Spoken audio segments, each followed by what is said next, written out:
Hello, everyone. This is Rosalind Sedacca, and you're listening to Divorce, Dating, and Empowered Living with Rosalind Sedacca on WGSN-DB, the Going Solo Network.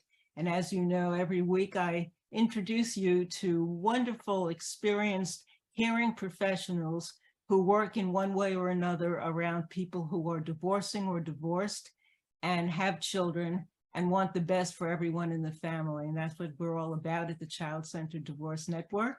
And I'm so glad you're here.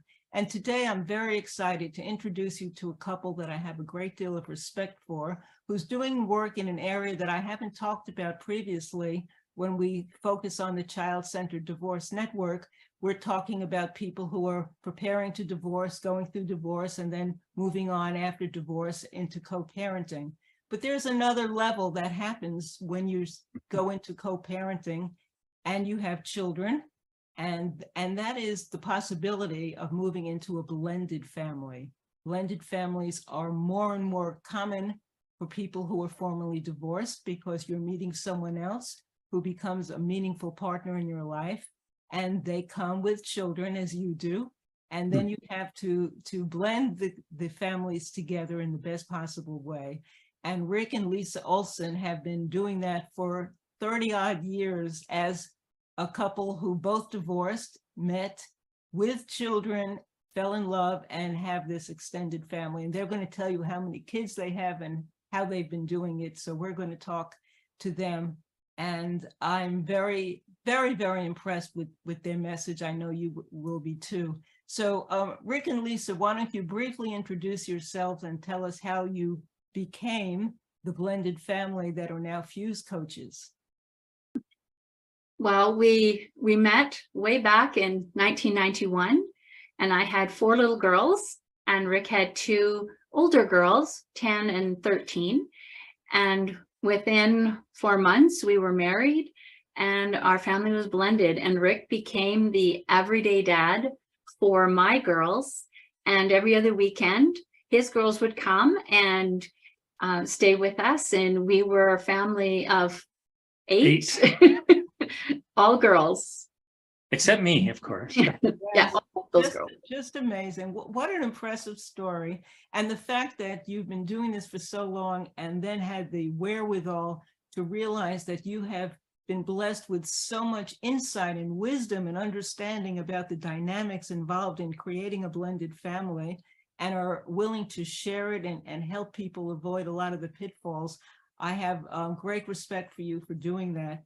So why don't we start by my asking you, what is F.U.S.E and how this is going to be helpful for people who are looking into or already involved in blended families? Well, F.U.S.E stands for Family, Unify, Strengthen, and Empower. So that's been our purpose for, well, almost 17 years now. Mm-hmm. Yes, we are fusing families, and we want to help families have fun, and we want to bring them together so they feel that they are a unit, because you can sometimes not feel like a unit, especially as a blended family. And to have activities and to do things together that strengthen the bonds within the family, because when we were the more that activities that we did with all 6 girls, it helped strengthen the bonds with stepsisters and step-parent. And then we really believe in learning a lot and gaining knowledge about who it is that you really choose to be, and understanding that whole concept. And with that, as knowledge, that knowledge empowers you so that you know how to make the right decisions, and you're more aware of what your children need. And an empowered family is a really wonderful fused family. Absolutely. I love the concept. So you must have faced and inadvertently learned about a lot of pitfalls, a lot of areas that where it's easy to make mistakes as parents. Why don't you give us some insight about what you learned and what is some of the most important things that our listeners can take away about moving into a blended family dynamic? Well, one of the things that I learned kind of quickly is I was a dad, And I thought I was a fairly good dad. But when I came into Lisa's family, I was a stepdad. And that's a whole different thing.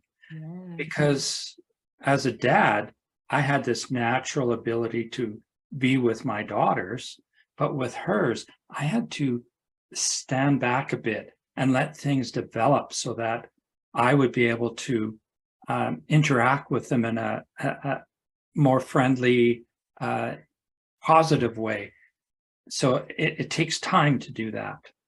Yeah, we talk about the new roles that happen when you blend a family, because I was a single mom at that point. So now I'm getting remarried. So I am a second wife, or this is my second marriage, and I have an ex. My first marriage, there wasn't anybody else, but there's the children, the ex, and Rick's children and his ex. And so all these different roles. And we have to remember that there's new rules that come along with those roles. And also we sometimes carry baggage with us from the past relationship. They're the automatic responses because the last time when that person did this, you know, it was that little dance that you did with your ex, and it doesn't happen in the new relationship. Well, hopefully. But we all carry baggage from the past, whether it's in the previous marriage or just what's happening from whatever life experiences you had. So one of the things as a blended family, all of these different bits of baggage that you carry become more emphasized because you've got much bigger environment, like all the exes and there's grandparents and all of those things. So many personalities are exactly. And then, like we say, the most important people in your family, in a blended family, are the children, because they didn't have a voice in making that decision to, all of a sudden have this new person in their life, new step siblings, and a lot for Rick's girls, because when they would come and spend some time with us, sometimes we went to my parents' house where they were having a family gathering. And so now it's like all of my family that they need to be a part of. So we really need to think about what's going on with these children. There's a lot of confusion and hurt, and children don't sit there and go, well, this is how I'm really feeling about it all. Right. I mean, they don't have that language. Yes. So that's another big challenge. My oldest daughter, because she was the oldest, she really kind of stepped in when her dad left, and it's like, you're just a child. But she took her role very, very seriously as the oldest. And so then Rick moved in, and it was like, okay, now what's going on? And then his daughters would come to visit, and she was not the oldest anymore. Oh. And she would tell me that I'm not the oldest. And she felt misplaced. And it was really hard for her to learn her new role as a stepsister. So you started by saying new rules, new roles. I love that, because that's basically what's exactly happening. And everyone is trying to find their place in the new mix. And there's no rule book. And there must be a lot of competition and jealousy and insecurity that crops up inadvertently or intentionally. Yeah. Yes. One of the examples that I use is my daughters within 1 year went from a sister each, that's just the two of them, to 7 sisters and a brother. So that's a huge expansion in their sister. Yeah, in their young life, to have all of a sudden to just accept all these people into their life. Yes. And we were very fortunate. Rick's girls were very, very accepting of me and the girls, and they were wonderful. But that doesn't always happen. Right.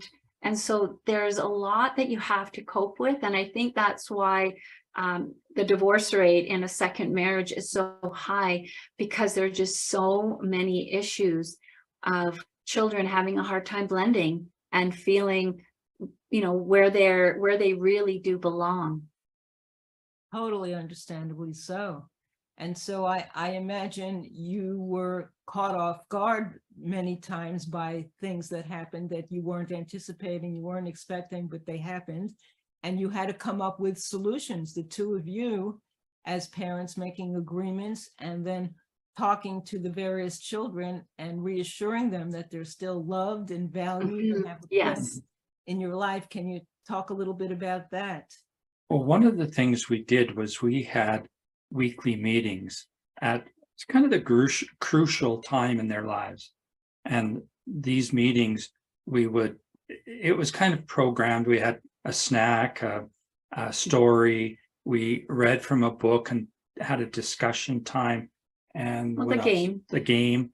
So it was a series of things that we did to make it fun and exciting for the girls. And that in itself helped build our family relationship. It was mainly happened with our immediate, Yes. like little family with my girls and Rick. And that helped to bring Rick into the family as somebody that they could trust and look up to. And we didn't get as many of those kind of activities and talk when Rick's girls came. And so this is when the boundaries comes in. You need to have boundaries, and it's important to be consistent with boundaries. But there comes to a point in a blended family where things have to relax a little bit. And as parents, we have to discuss that, okay, we're going to let some of that kind of just go a little bit when all the girls are together, because you have to realize that, with his girls, they don't live with us every day. And so having them just, well, now you have to live this way, we want them to feel that you're loved and accepted here. We have a place for you, and that they can feel that, okay, I can still carry on my life and not be like, now what am I supposed to do? Yeah. So what she's really talking about is that word discipline, because when my daughters came over, I didn't feel like I really wanted to discipline them and get them to do exactly what the family did, because I wanted them to have fun and have a good experience. And that's a difficult thing for your partner, because they feel you should be disciplining or correcting their behavior, which is what we prefer, is do a behavior correction and help them move into what we consider appropriate values in our household. But I mean, that's me, because I didn't want to have my daughters not have fun. Yeah. So, Well, I think we had some discussion on that, because it was, for me, you kind of understand that, his daughters, they didn't know what every single day life was like, because weekends are always different than Monday to Friday, when it's like you have schedules and you have to go and do all these things. And it was good for my 4 girls too, that we had a little bit more relax on the weekends. So because they needed to have space to, have their moments as well. Wow.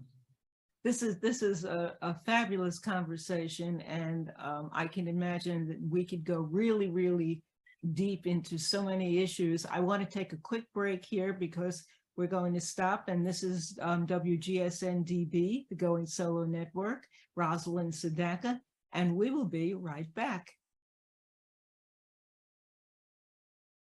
Okay, we're back. This is WGSN-DB, the Going Solo Network, and you're listening to Rosalind Sedacca on divorce, dating, and empowered living. And we are talking to the couple, Rick and Leisa Olson, who are experts on blended family because they've spent more than 30 years being a blended family. Both of them previously divorced, remarried with children, and learned through experience how to make it work. And they have some wonderful resources available and services available. Can you take a minute and just let people know how they can find you and what you have to offer us? Our website is www.F.U.S.E, family, as family spelled, focus, FOCUS.com. So FuseFamilyFocus.com. And on that site, you'll come to a page that is all about blended families to begin with. We do have other resources on that in the menus, but our current resources are focused on blended families. Fabulous. Well, I think everyone who is thinking about and contemplating being in a blended family, or wants to know more about it, or already is in it and is having some challenges, should certainly take advantage of your wisdom. So what else do you want us to know about the blended family experience that we haven't discussed as yet? Before we move on, I forgot to mention that on that website, there's a button to push that will get you a 30-minute interview with us. Oh, wonderful. Well, Yeah, that's certainly valuable. Yes. Yes, you are both a wealth of information, and coming from a place of such love and caring for the children, which is the whole format and the background behind the Child-Centered Divorce Network. So it's wonderful to know that people who have gone through a child-centered divorce, caring and loving their children, moving into co-parenting effectively, and then if they're going into a blended family, they can keep those same values and traditions going and continue in a blended family and make it work, because again, you're really putting the children first, because we all agree that those children are innocent. Yes. They didn't ask for whatever the they didn't. situation is they're in, and we want to be really heartfelt about helping them go through whatever the challenges are, and at the same time, as you mentioned, discipline and roles, and there's obligations, and just the reality of being in a family dynamic that always has to be, that structure has to be in place as well. So well, when we begin working with couples, we work with them individually. I mean, they're together, but we go through some worksheets, I guess you'd call them take action guides, that they go through, that they have to fill out themselves. And it's really easy to go, oh, well, I can do that later after, the class or whatever. And it's like, no, we need to do this right now, because when you work on yourself, then your relationship's going to get better. And when you can make your relationship better, your family life is going to be better. And it's so important as a parent that you are the role model of how to regulate your emotions and how to show how to get together and talk properly and communicate effectively, because your children will only learn what the environment that they're in. And if you can bring a positive, healthy environment, then your children are going to be so much better off. And a year and a half into our marriage, I think it was me that was kind of making little problems, and we were having these heated discussions. And Rick was just like, why are these problems happening? And this one day I was just crying, and he just was going to, walk out the bedroom door. And I said, no, just wait, sit beside me, put your arm around me, let me cry, and don't try to fix anything. And so we did. I cried, I got it out, and I realized I was trying to sabotage our relationship. And every day Rick is going, oh, you're so beautiful and I love you. And it's like, this is getting too good to be true. My last husband, he just one day out of the blue said, I don't love you. I don't think I ever did. And that was it. Wow. So I was waiting for the bomb to drop. And this time it was going to be me that was going to do it. I was not going to get hurt like that again. You didn't feel you deserved this relationship. Well, it was just like, how could this stay so nice?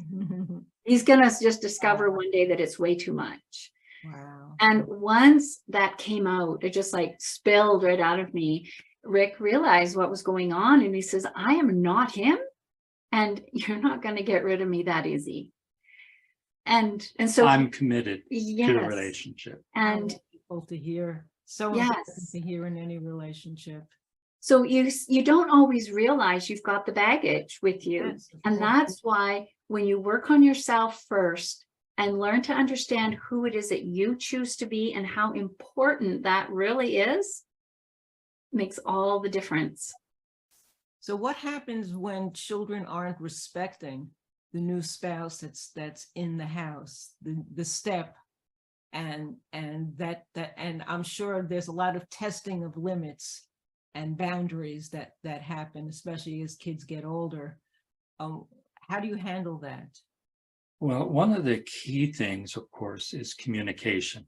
And communication is not only appropriate in a blended family, it's appropriate for all families and all interactions. But when you're in a blended family, there's kind of some different communications because you've got all of those other roles and all these different rules, and they're hard to keep track of. How do you treat your ex? Because you still have to co-parent, Yeah. and that's where you are the expert. Mhm. And how do you deal with each other? Well, I wanted to get more into that, answer that with the children. If they are not respecting their new parent, their new step parent, then they are communicating to you. And it's not an effective communication, of course, but that might be the only way they know how, because they have hurts and they don't understand what those hurts are and how to explain it. And so if they are being disrespectful, then you need to step back and look at why it's happening. Yes. Now, Rick, has anyone ever been disrespectful to you? Who, me? Well, that's why the title of our course is "You're Not My Dad." Yes. I love that title because I think that's so appropriate. I mean, that hits it on the head. That's how many children are going to feel, and then they're going to test you constantly, right? Yes. And the key is that as a person coming into the relationship, you have to respect the boundaries that they have, but you also have to support the biological parent, because they're the ones that have to deal with helping their child cope with whatever is going on, because there's a reason why they're being disrespectful. One of the things that happened, and we didn't really pick up on it until much later, was one of her second youngest daughter, soon after we were married, would come and push between us and get between the two of us. And we just thought it was kind of a cute thing. You know, she was just trying to be close to her mom. But those are signs that there's some kind of issue happening, and that you need to recognize there's feelings here that perhaps need to be dealt with. That's one of the biggest passion that, for me anyway, that I've really felt with working with step parents, is that the children are just so important, and they are struggling, and they're struggling more than you are because they don't have a life experience behind them. And that when there are problems, you need to step back and really look at what's going on and help them to get in touch with how they are feeling, why they are feeling that way, and what can we do as a family to help you feel loved and valued and safe. So important. That's beautifully said. So one of the last things or Yes, main go things ahead. that I want people to know is that children normally don't have a choice when their parent brings in another step parent. So they don't have the choice most of the time. Like our daughters really didn't. No, We didn't really talk to them. Yes, and that's so important for parents to be mindful about. Yes. If they don't get that, then they're missing a whole huge piece of the equation of what the emotional and psychological turmoil is that the children are going through. Yes. Yeah. Yeah. So it's so important that the parents can communicate. And I've heard of many relationships where the new father in the home, when his children come and they're disrespecting the new stepmom, and he's not even sticking up for his new wife. And like, you really need to step up as a step parent and realize how important your role is, and work together as a team and love and respect each other, and model that love and respect and stand up for each other. I totally agree. And I'm sorry we're at the end of our time limit, so I wanted to ask you once more, please tell us the website where we can find all the wonderful resources that you have available. FUSEFamilyFocus.com.